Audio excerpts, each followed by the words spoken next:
नमस्कार, मैं हूं आपके साथ शिवानी रतूड़ी और आप देख रहे हैं कैपिटल टीवी बिहार। बिहार की राजनीति का माहौल हर दिन और तेज होता जा रहा है। महागठबंधन के अंदर उथल पुथल साफ नजर आ रही है। तेज प्रताप के बगावती तेवर, मुकेश सहनी की डिप्टी सीएम पद की दावेदारी और 60 सीटों की दावेदारी और राहुल गांधी व तेजस्वी यादव द्वारा चुनाव आयोग पर उठाए गए सवाल इस गठबंधन की कमजोरी को उजागर कर रहे हैं।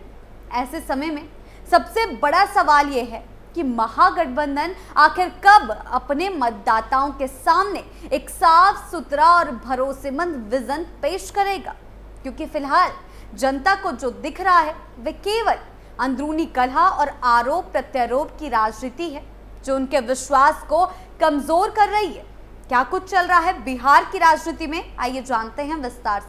तेज ने बढ़ाई महागठबंधन की मुश्किलें। बिहार की राजनीति में इस बार महागठबंधन की तस्वीर जितनी जटिल होती जा रही है, उतनी ही उसकी आगे की राह भी सवालों से भरी हुई नजर आ रही है। राष्ट्रीय जनता दल यानी कि आरजेडी और उसके प्रमुख लालू प्रसाद यादव के बड़े बेटे तेज प्रताप यादव की पार्टी से बेदखली ने महागठबंधन के अंदर की अनबन को और ज्यादा उजागर कर दिया है। तेज प्रताप की पीड़ा और उनके दिल का दर्द उनकी मीडिया से बातचीत में, उनके बयानों में और भावुक चेहरे पर साफ साफ दिखाई देता है और साफ झलकता है। वे अक्सर जयचंदों का जिक्र करते हैं और जाहिर तौर पर उनका इशारा अपने छोटे भाई तेजस्वी यादव की ओर होता है, जिन पर वे आरोप लगाते रहे हैं कि वे अपने आसपास ऐसे लोगों को इकट्ठा कर रहे हैं जो उन्हें बहकाते हैं और अपने स्वार्थ में फंसा रहे हैं। तेज प्रताप खुद को महाभारत के कृष्ण के रूप में देखते हैं और तेजस्वी को अर्जुन, लेकिन ये जो रिश्ते की तुलना वे करते हैं उसमें अब गहरे तनाव और आहत होने के संकेत नजर आते हैं। तेज प्रताप जब कहते हैं कि उन्हें आरजेडी से निकाल दिया गया, तो ये केवल एक राजनीतिक बयान नहीं है, बल्कि उनके दिल की गहरी चोट का इजहार है। उन्होंने महुआ विधानसभा सीट से निर्दलीय चुनाव लड़ने की योजना बनाई, साथ ही अपनी टीम के कुछ सदस्यों को भी चुनाव मैदान में उतारने की बड़ी बात कही है, जिससे ये साफ संकेत मिलता है कि वे पार्टी के अंदर और बाहर अपने राजनीतिक अस्तित्व को लेकर गंभीर हैं। इसके बाद उन्होंने 5 छोटे राजनीतिक संगठनों के साथ नया मोर्चा भी गठित कर लिया, जो महागठबंधन के लिए एक अतिरिक्त चुनौती साबित हो सकता है। महागठबंधन में दरार, महागठबंधन की मुश्किलें केवल तेज प्रताप के इर्द गिर्द ही सीमित नहीं है। दूसरी तरफ वीआईपी प्रमुख मुकेश सहनी के हालिया बयानों ने भी राजनीतिक की जटिलताओं को और भी ज्यादा बढ़ा दिया है। मुकेश सहनी ने कहा कि इस बार बिहार में महागठबंधन की सरकार बनेगी, जिसमें तेजस्वी यादव मुख्यमंत्री होंगे और वे स्वयं उप मुख्यमंत्री पद की दावेदारी कर रहे हैं। जी हाँ, सीधे तौर पर मुकेश सहनी ने खुद को उप मुख्यमंत्री पद का दावेदार बता दिया है। हालांकि राजद के एक वरिष्ठ नेता के एक बयान ने इस दावे को तगड़ा झटका दिया है और ये साफ कर दिया है कि गठबंधन में ऐसी कोई भी सहमति नहीं बनी है, ना ही मुकेश सहनी से किसी भी बारे में बात हुई है। इससे न केवल मुकेश के सपने धूमिल होते नजर आ रहे हैं, बल्कि महागठबंधन के अंदर फिर से मतभेदों और अविश्वास की हवा बहने लगी है। इतना ही नहीं, वीआईपी और मुकेश सहनी के मोदी समर्थक रुख को देखते हुए भी कहीं भी पलटी मारना कोई नई बात नहीं होगी, क्योंकि जिस तरीके से वे बयान देते हैं कि वे पीएम मोदी के लिए जान दे देंगे, तो ये तो उनके पलटी मारने के रुख को ही दर्शाता है, जो महागठबंधन की स्थिरता के लिए एक बड़ा चिंता का विषय है। बिहार की राजनीति में उथल पुथल। बिहार की राजनीति में एक और बड़ा मुद्दा सामने आया है और वो है वोटर आईडी कार्ड के फर्जी इस्तेमाल का मामला। जी हाँ, तेजस्वी यादव के खिलाफ आरोप है कि उनके पास फर्जी वोटर आईडी कार्ड जमा करने के निर्देश दिए गए हैं, जो चुनाव प्रक्रिया की निष्पक्षता को सीधे सीधे चुनौती देता है।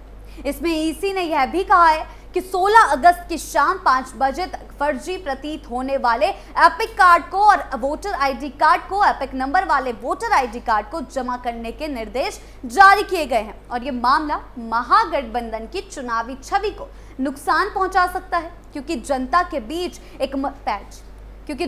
बीच एक मजबूत और पारदर्शी विकल्प के रूप में उभरने की जरूरत इस समय सबसे ज्यादा है।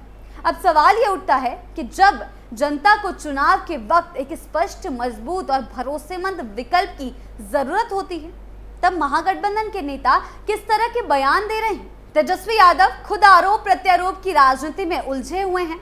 उनका फोकस राजनीतिक विवादों और अंदरूनी कलह में ज्यादा नजर आता है, जबकि चुनावी रणनीति और विकास एजेंडे पर कम। जी हाँ, बता दें, राहुल गांधी की आगामी पदयात्रा की बात करें तो वो भी चुनाव आयोग को घेरने की योजना भी है राहुल गांधी की।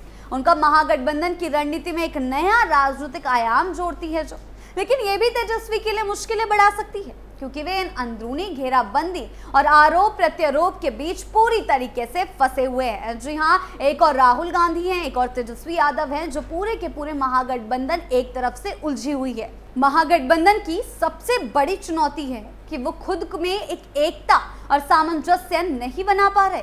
तेज प्रताप और तेजस्वी की जुदाई, वीआईपी के अपने दावों और राजद की चुप्पी इस गठबंधन की कमजोरी को उजागर कर रही है।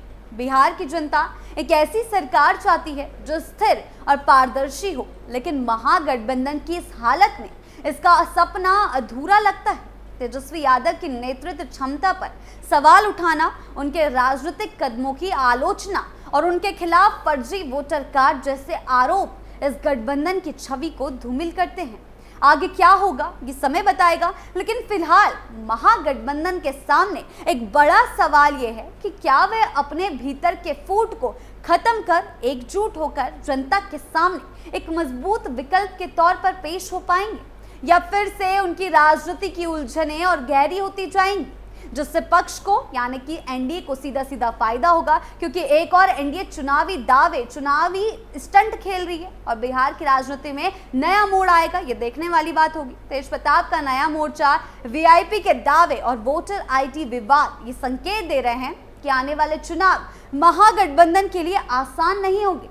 एक और नीतीश कुमार एक से बढ़कर एक दाव खेल रहे हैं और दूसरी ओर महागठबंधन की मुश्किलें बढ़ रही है। जनता के बीच विश्वास हासिल करना, आरजेडी और अपने एजेंडे को साफ सुथरे तरीके से पेश करना उनकी सबसे बड़ी चुनौती होगी महागठबंधन की। राजनीति में परिवार के रिश्ते कभी कभी सबसे बड़ा सबक होते हैं और तेज प्रताप व तेजस्वी की कहानी इस बात का जीता जागता उदाहरण है कि सत्ता और सत्ता की राजनीति में रिश्तों की भी कितनी अहमियत होती है। वहीं तेजस्वी के लिए भी ये एक मौका है कि वे अपने नेतृत्व और नीति को मजबूत बनाएं और आरोपों से ऊपर उठकर जनता के बीच अपनी छवि सुधारें। बिहार की राजनीति में इस बार महागठबंधन की राजनीति में उतार चढ़ाव, आंतरिक कलह और रणनीतिक उलझनों की गूंज साफ सुनाई दे रही है। जनता की उम्मीदें बड़ी है और नेताओं के कदम निर्णायक हैं। क्या महागठबंधन इन जटिलताओं से निकलकर एकजुट होकर बिहार में स्थिर हो पाएगा और जनता के सामने मजबूती के साथ खड़ा हो पाएगा? ये तो आगे चलकर ही पता चलेगा। अंततः बिहार की राजनीति में महागठबंधन की ये उलझनें और पारिवारिक विवाद साफ तौर पर दिखाते हैं कि सत्ता के खेल में न केवल बड़े राजनीतिक सवाल हैं, बल्कि व्यक्तिगत रिश्तों की भी गहरी भूमिका होती है। तेज प्रताप और तेजस्वी के बीच की खींचतान, वीआईपी के दावों की अनिश्चितता और वोटर आईडी विवाद जैसे मसले इस गठबंधन की मजबूती पर सवाल खड़े कर रहे हैं। ऐसे में ये देखना दिलचस्प होगा कि क्या महागठबंधन अपने अंदर के मतभेदों को पीछे छोड़कर एकजुट होकर जनता के सामने एक मजबूत और पारदर्शी और विकास केंद्रित विकल्प के रूप में उभर पाएगा, या फिर ये अंदरूनी झगड़े उनके राजनीतिक विरासत को कमजोर कर देंगे। आने वाले चुनावों में बिहार की जनता इसी सवाल का जवाब ढूंढेगी और ये तय करेगी कि इस राजनीतिक कहानी का अगला अध्याय कैसा होगा। आपको क्या लगता है? हमें कमेंट सेक्शन में जरूर बताएं। नमस्कार।